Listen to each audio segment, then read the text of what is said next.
जहाँ हाम्रा सबै शास्त्र ग्रन्थ सबै पौराणिक कथाहरूले एउटा दाबी गर्छन् कि जुन कलियुग छ त्यो लगभग 4,32,000 वर्षको छ। अहिले मात्र 5,000 वर्ष पुरा भएको छ।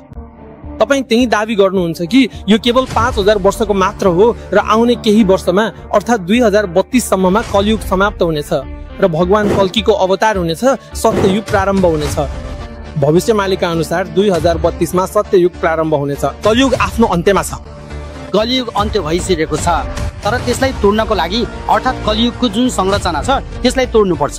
यसो भए कसरी टुट्छ? के घटनाहरू हुन्छन्? यसमा पञ्चभूतको प्रलय हुनेछ, युद्ध हुनेछ, विश्वयुद्ध, तृतीय विश्वयुद्ध। यो सबै कहिले हुन्छ? कल्कीको अवतार।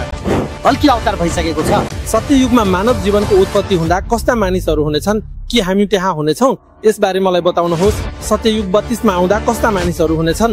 त्यहाँ मानव जीवनको उत्पत्ति कसरी हुनेछ? हेर्नुहोस्, भारत बढीमा 33 करोड मानिसहरू बाँच्नेछन्, जो मानिसहरू त्रिकाल सन्ध्या गर्नेछन्। ठिक छ।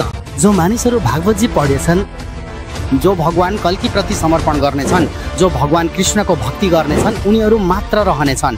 जो मानिसहरू पूजापाठ गर्नेछन्, सनातन धर्मसँग जोडिरहनेछन्, संस्कृतिसँग जोडिरहनेछन्, उनीहरू बाँच्नेछन्। त्रिकाल सन्ध्या, भागवतजी पठन हरेक दिन त्यसलाई गर्नै पर्छ, किनभने सत्ययुगमा एउटै पनि मानव त्रिकाल सन्ध्या बिना बाँच्न सक्दैन।